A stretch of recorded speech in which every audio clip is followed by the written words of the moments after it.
ನಿಮ್ಮ ದೃಷ್ಟಿಕೋನದಲ್ಲಿ, ನಿಮ್ಮ ಪಾಯಿಂಟ್ ಆಫ್ ವ್ಯೂ ನಲ್ಲಿ ಮೀನಾಕ್ಷಿ ನಟರಾಜನ್ ಅವರಿಗೆ ಸ್ಪರ್ಧೆ ಮಾಡೋದಕ್ಕೆ ಅವಕಾಶ ಈ ಶಾರ್ಟ್ ಟೈಮ್ ಅಲ್ಲಿ ಸಿಗತ್ತೆ ಅಂತ ಅನ್ಸುತ್ತಾ? ಮತ್ತು ಈ ಪ್ರಕರಣ ಚುನಾವಣಾ ಆಯೋಗದ ಒಂದು ಪಾರ್ಶಾಲಿಟಿಗೆ ಒಂದು ಪ್ರಬಲವಾದ ಅಸ್ತ್ರ ಕಾಂಗ್ರೆಸ್ ಕಡೆಗೆ ಸಿಕ್ಕಿದ್ಯಾ? ತಾವು ಹೇಗಿದನ್ನ ಅನಲೈಸ್ ಮಾಡ್ತೀರಿ? ಮಂಜುಳಾ ಅವರೇ, ಇದರಲ್ಲಿ ಮೇನ್ ಪಾಯಿಂಟ್ ಏನ್ ನೋಡ್ಬೇಕು ಅಂದ್ರೆ, ಕಾಂಗ್ರೆಸ್ ಮತ್ತು ಚುನಾವಣಾ ಆಯೋಗ ಮಧ್ಯದಲ್ಲಿ ಒಂದು ಬ್ಯಾಡ್ ಬ್ಲಡ್ ನ ಹೇಳ್ಬಹುದು. ಅದು ಇವತ್ತಿಂದ ಇಲ್ಲ, ಅದು ನಾವು ಬಿಹಾರಲ್ಲಿ ನೋಡಿದ್ವಿ, ವೆಸ್ಟ್ ಬೆಂಗಾಲ್ ನೋಡಿದ್ವಿ, ಅಸ್ಸಾಮಲ್ಲಿ ನೋಡಿದ್ವಿ. ಕೆಲವು ಆರೋಪಗಳು ಚುನಾವಣಾ ಆಯೋಗದ ಮೇಲೆ ಕಾಂಗ್ರೆಸ್ ಮಾಡ್ತಾ ಬರ್ತಾ ಇದೆ. ಅಂಡ್ ಈ ಕೇಸ್ ನಲ್ಲಿ ನೋಡಿದ್ರೆ it is actually not a major violation ನ ಹೇಳ್ಬಹುದು. ಯಾಕಂದ್ರೆ ಅವ್ರ ಕ್ಲಾರಿಫಿಕೇಶನ್ ಏನ್ ಕೊಟ್ಟಿದ್ದಾರೆ ಅದರಲ್ಲಿ ಸ್ಪಷ್ಟವಾಗಿ ಹೇಳಿದ್ದಾರೆ that since no FIR was filed, no charges were filed. ಅದರಲ್ಲಿ ಯಾಕಂದ್ರೆ ಚುನಾವಣಾ ಆಯೋಗದಲ್ಲಿ ಕ್ಲಾರಿಫಿಕೇಶನ್ ಅಲ್ಲಿ ಏನಿದೆ ಅಂದ್ರೆ, ಮಿನಿಮಮ್ 2 years ಪನಿಷ್ಮೆಂಟ್ ಇರುವ ಚಾರ್ಜಸ್ ಮಾತ್ರ ಡಿಕ್ಲೇರ್ ಮಾಡಬೇಕು. ಬೇರೆ ಸಣ್ಣ ಪುಟ್ಟ ಅದರಲ್ಲಿ ಟ್ರಾಫಿಕ್ ವಯೋಲೇಷನ್ ಇರ್ಬೋದು, ಅದರಲ್ಲಿ ಬೇರೆ ವಯೋಲೇಷನ್ಸ್ ಇರ್ಬೋದು, ಅದರ ಬಗ್ಗೆ ಅಫಿಡೇವಿಟ್ ಅಲ್ಲಿ ಹಾಕ್ಲಿಕ್ಕೆ ಅವಶ್ಯಕತೆ ಇಲ್ಲ. ಅಂಡ್ ಇವ್ರದ್ದು ಏನ್ ಅದರಲ್ಲಿ ಪಾತ್ರ ಇತ್ತು ಸ್ಪಷ್ಟವಾಗಿ ತಾವು ಹೇಳಿದ್ರಿ. ಆಸ್ ದ ಇನ್ಚಾರ್ಜ್, ಮಹಿಳಾ ಇನ್ಚಾರ್ಜ್ ಆಫ್ ತೆಲಂಗಾಣ, ಅವ್ರದ್ದು ಏನ್ ಪಾತ್ರ ಇತ್ತು ಅಂದ್ರೆ ಅವರು ಕ್ರಮ ತಗೊಂಡಿಲ್ಲ. So this no direct involvement ಹೇಳ್ಬೋದು. ಚುನಾವಣಾ ಆಯೋಗ ರಿಟರ್ನಿಂಗ್ ಆಫೀಸರ್ ಇದರಲ್ಲಿ ತಪ್ಪು ಮಾಡಿದ್ದಾರೆ, which has to be taken cognisance of. But ಅವೊಂದು ಅವಕಾಶ ಸಿಗ್ಲಿಲ್ಲ.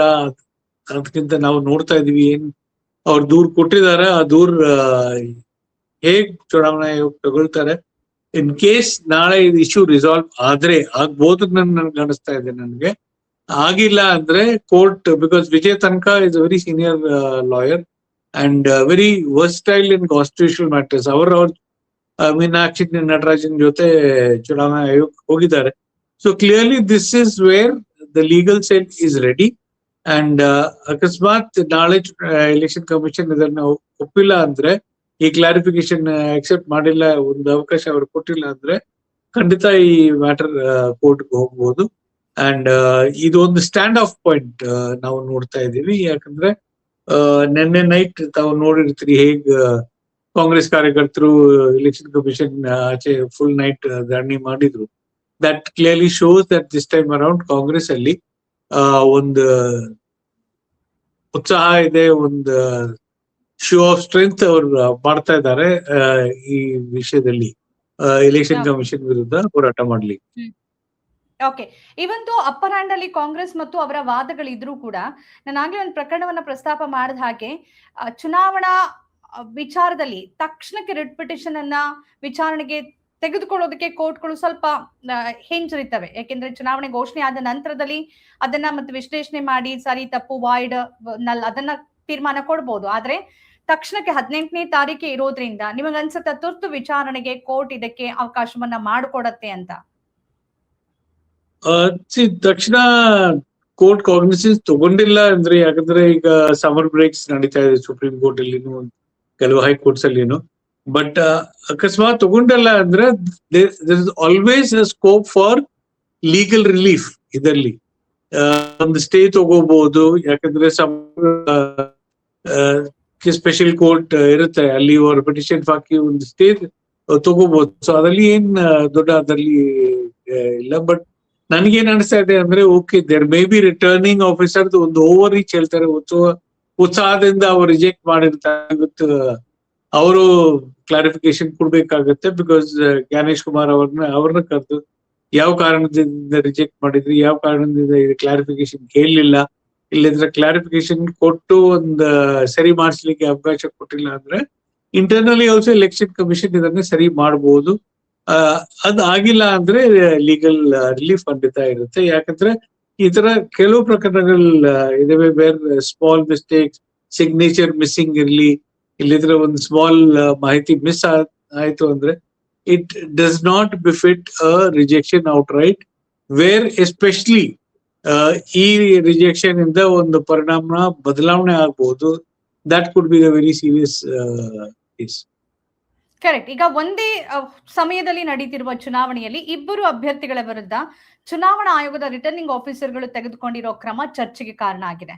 ಅದು ಜನರ ಗಮನಕ್ಕೆ ಬರ್ತಿದೆ. ಒಂದ್ ಕಡೆಯಲ್ಲಿ ಮೀನಾಕ್ಷಿ ನಟರಾಜನ್ ಅವರ ನಾಮಪತ್ರವನ್ನ ತಿರಸ್ಕಾರ ಮಾಡ್ತಾರೆ. ಯಾಕೆಂದ್ರೆ ಅವರು ಇದೊಂದು ಒಂದು ಕ್ರಿಮಿನಲ್ ಕೇಸ್ ಅಂತ ಇನ್ನೂ ಕರೆಯದ ಕಾಗ್ನಿಜೆನ್ಸ್ ಇಲ್ಲದ ಪ್ರಕರಣವನ್ನ ಅವ್ರು ಘೋಷಣೆ ಮಾಡಿಲ್ಲ, ಜನರಿಗೆ ತಿಳಿಯೋ ಹಕ್ಕಿದೆ ಅಂತ ಹೇಳ್ತಾರೆ. ಇನ್ನೊಂದು ಕಡೆಯಲ್ಲಿ ಬ್ಲಾಂಕ್ ಇದ್ದಂತ ಒಂದು ಅಫಿಡವಿಟ್ ಅನ್ನ ಮತ್ತು ನಾಮಪತ್ರವನ್ನ ನೀವು ಅದನ್ನ ಸರಿ ಮಾಡ್ಕೊಂಡು ಬನ್ನಿ ಅಂತ ಒನ್ ಡೇ ಟೈಮ್ ಕೊಡ್ತಾರೆ ಬಿಜೆಪಿ ಬೆಂಬಲಿತ ಅಭ್ಯರ್ಥಿಗೆ.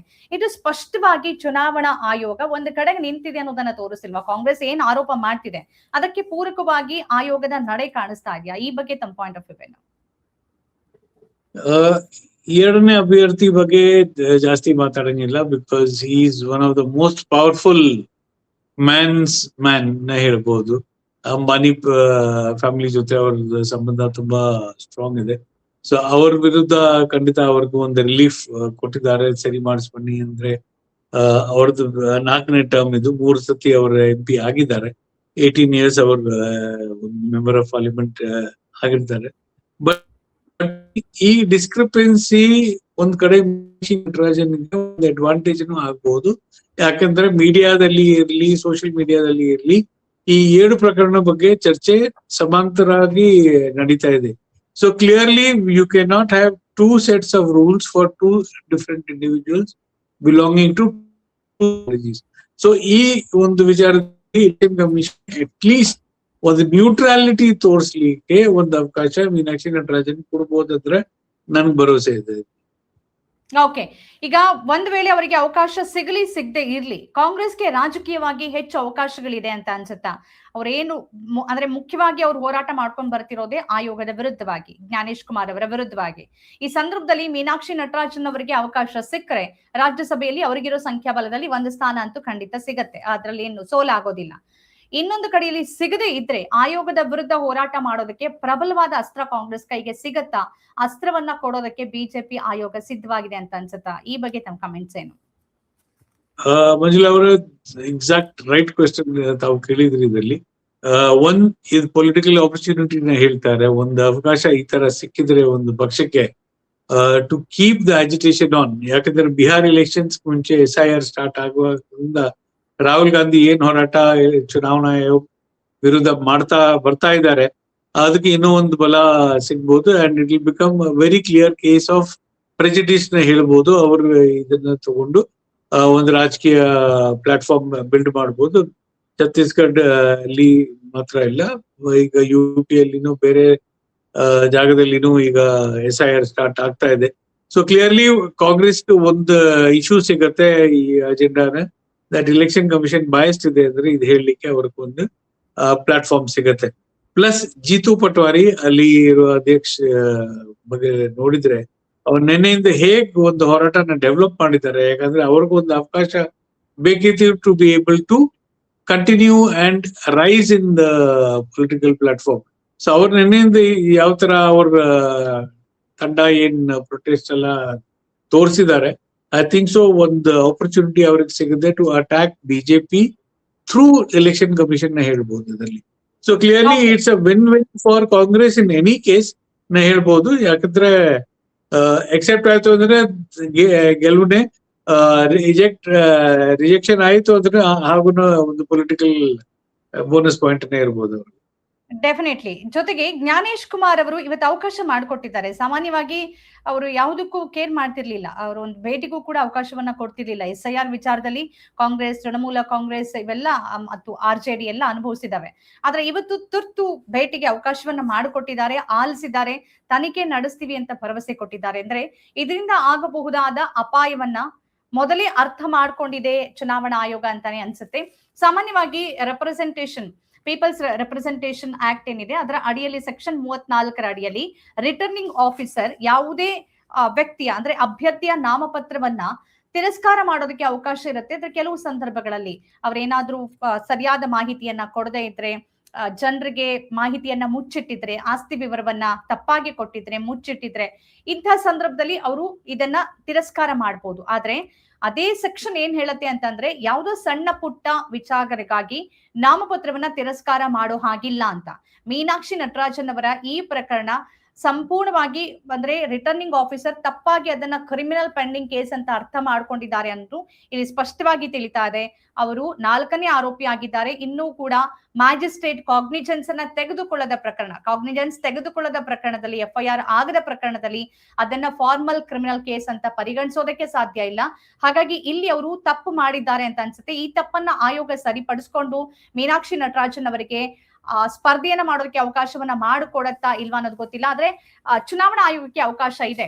ಆರ್ಟಿಕಲ್ 324 ಅಡಿಯಲ್ಲಿ ರಿಟರ್ನಿಂಗ್ ಆಫೀಸರ್ ಏನಾದ್ರೂ ತಪ್ಪು ಮಾಡಿದ್ರು ಅಂತಂದ್ರೆ ಮಧ್ಯ ಪ್ರವೇಶ ಮಾಡಿ ಅದನ್ನ ಸರಿಪಡಿಸುವಂತ ಅವಕಾಶ ಆಯೋಗಕ್ಕಿದೆ. ಅದನ್ನ ಮಾಡತ್ತಾ ಇಲ್ವಾ ಅನ್ನೋದ್ರ ಮೇಲೆ ಮುಂದಿನ ರಾಜಕೀಯ ಭವಿಷ್ಯ ಹೋರಾಟಗಳು ಕೂಡ ನಿರ್ಧಾರ ಆಗತ್ತೆ. ನಾಳೆ ವೇಳೆಗೆ ಬಹುತೇಕ ಆಯೋಗ ಈ ತೀರ್ಮಾನವನ್ನ ತೆಗೆದುಕೊಳ್ಬಹುದು. ನಮ್ಮ ಕಾರ್ಯಕ್ರಮಗಳನ್ನ ನೀವು ನೋಡ್ತಾ ಇದ್ರೆ ನಮ್ಮ ಚಾನೆಲ್ ಅನ್ನ ಸಬ್ಸ್ಕ್ರೈಬ್ ಮಾಡಿ, ಪಕ್ಕದ ಬೆಲ್ ಐಕಾನ್ ಒತ್ತಿ ನಮ್ಮನ್ನ ಬೆಂಬಲಿಸಿ. ಹಾಗೆ ನಮ್ಮ ಕಾರ್ಯಕ್ರಮಗಳನ್ನ ಲೈಕ್ ಮಾಡಿ, ಕಮೆಂಟ್ ಮಾಡಿ, ಅದನ್ನ ಬೇರೆಯವರಿಗೂ ವಾಟ್ಸ್ಆಪ್ ಮೂಲಕ ಶೇರ್ ಮಾಡಿ. ನೀವು ಹೀಗೆ ಮಾಡಿದಾಗ ನಮ್ಮ ಚಾನೆಲ್ ಮತ್ತಷ್ಟು ಜನರಿಗೆ ತಲುಪಲು ನೀವು ನಮ್ಮೊಂದಿಗೆ ಸಹಕರಿಸಿದ ಹಾಗಾಗುತ್ತೆ. ಇದು ನೀವು ಯಾವುದೇ ಖರ್ಚಿಲ್ಲದೆ ಕೆಲವೇ ಸೆಕೆಂಡುಗಳಲ್ಲಿ ನೀಡಬಹುದಾದ ಸಹಕಾರ. ಧನ್ಯವಾದಗಳು.